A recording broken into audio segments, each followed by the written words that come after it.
Halo teman-teman, calon investor properti maupun yang sudah invest properti, kembali berjumpa dengan saya Willy Steven di channel Deal with Willy. Ya, kalau kita bicara investasi properti dari sekitar 10 tahun lalu, ya 15 tahun lalu mungkin ya, kita sering dengar ya satu istilah yang sangat menarik sekali buat kita, yaitu adalah investasi properti tanpa modal atau beli properti tanpa modal. Ya, kata tanpa modal itu menarik dan memberikan harapan yang besar bagi banyak orang ya. Ya, terutama teman-teman ya yang calon investor properti.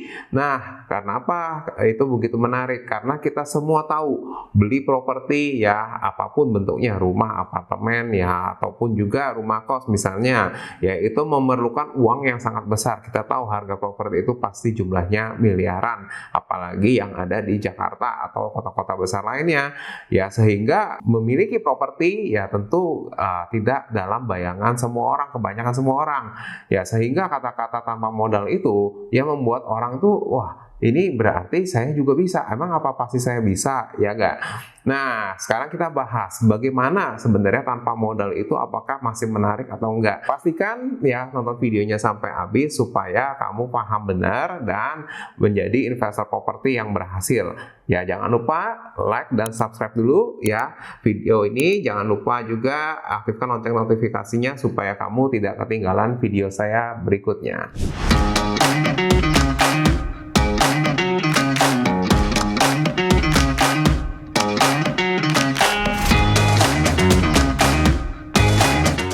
Ya, kita bahas tentang tanpa modal ini. Apa sih konsepnya? Konsepnya adalah kita bisa memiliki properti tanpa mengeluarkan uang sedikit pun ya, atau sedikit sekali lah seminim-minimnya ya. Nah, kalau kita bicara tanpa modal benar-benar keluar nol, ya sebenarnya ini bisa, tapi tentu syarat dan ketentuannya akan sangat banyak, sehingga kalau kita menunggu sampai kita baru mau beli properti yang benar-benar tanpa modal, ya tanpa keluar uang sama sekali, ya tentunya akibatnya kita sering melewatkan peluang yang sebenarnya sudah cukup bagus.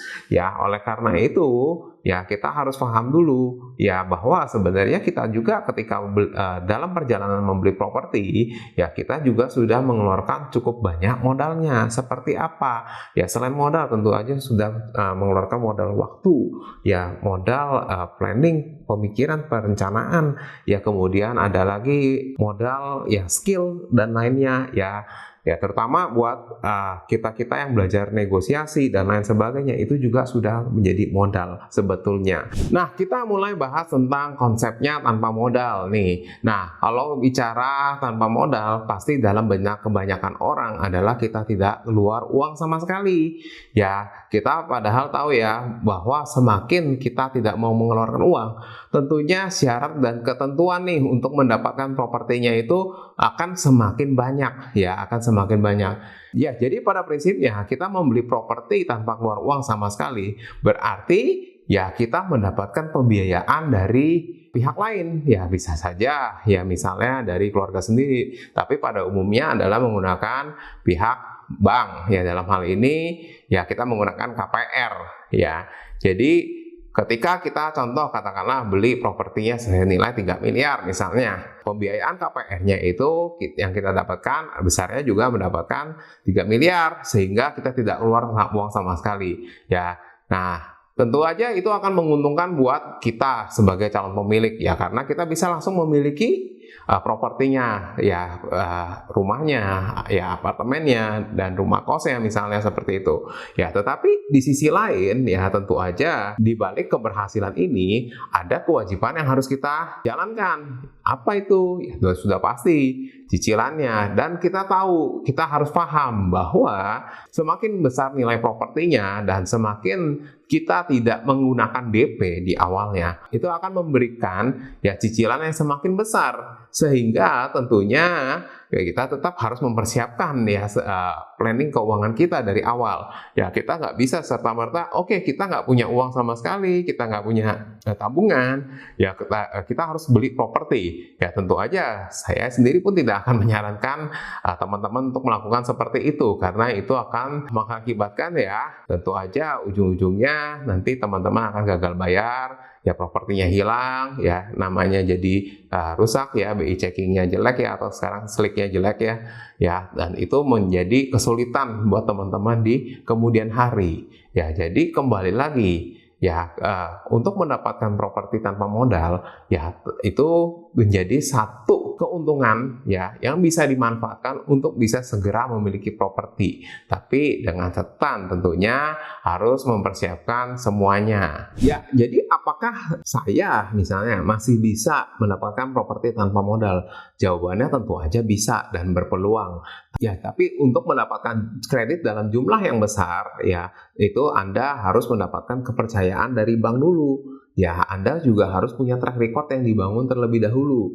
Ya, sudah berapa lama Anda punya kredit dan disiplin untuk membayar cicilannya. Ya, itu semua ya menjadi catatan ya dari pihak bank ya memberi kredit untuk memberikan kredit yang besar untuk Anda semua. Nah, jadi apakah itu masih menarik? Ya, tentu aja kita tahu ya dalam investasi properti ya keuntungan yang bisa kita dapatkan adalah dua, yaitu ya revenue income dari uang sewa dan kemudian juga capital gain dari kenaikan. Nah, untuk dari revenue uang sewa ini tentunya teman-teman ya Anda harus berhitung dulu ya berapa potensi uang sewa yang bisa didapatkan. Nah, kalau bicara dari capital gain ya itu Anda semua harus ya melakukan analisa ya berapa besar potensi untuk kenaikannya.